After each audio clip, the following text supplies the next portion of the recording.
Saya explain tentang kegunaan snow performance ataupun water math. Okey. Water math ni tuan-tuan, korang tahu ada macam-macam brand, okey, dalam market.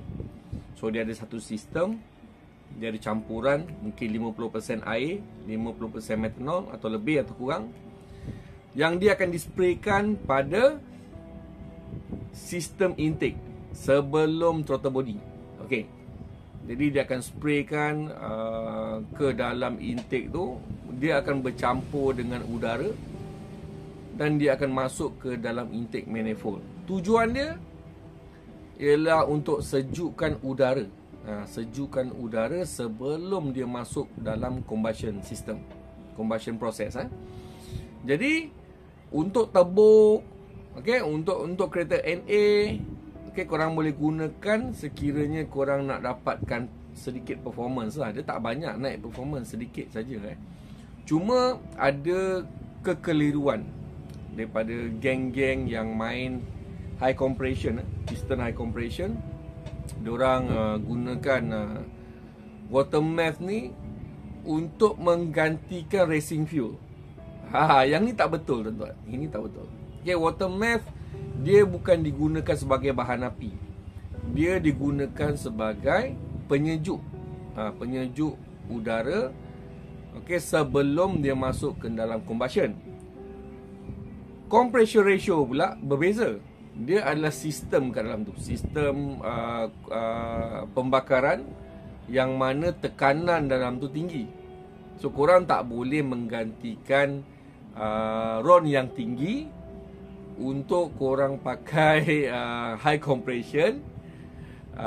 Contohnya korang nak hilangkan knocking atau nak naikkan ignition timing kan, sebab korang dah terlalu over compression, ini tak boleh pakai. Dia tak macam tu. Okay, jadi korang kena faham lah.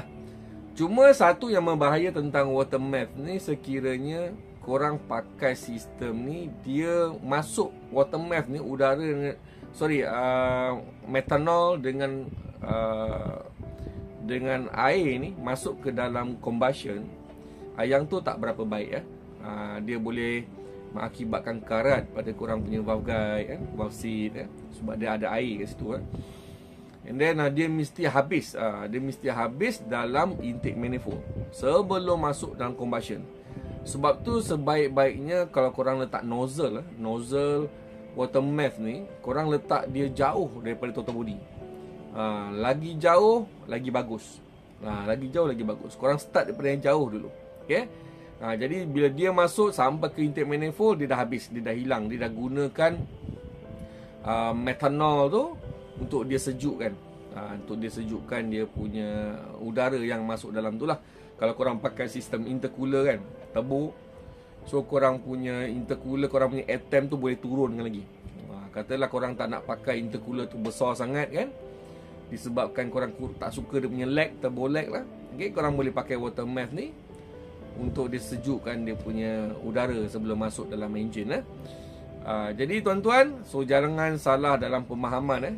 Water math, okay, campuran metanol dengan air, dia bukan digunakan untuk korang menggantikan RON fuel yang tinggi, disebabkan korang sudah setting salah compression ratio.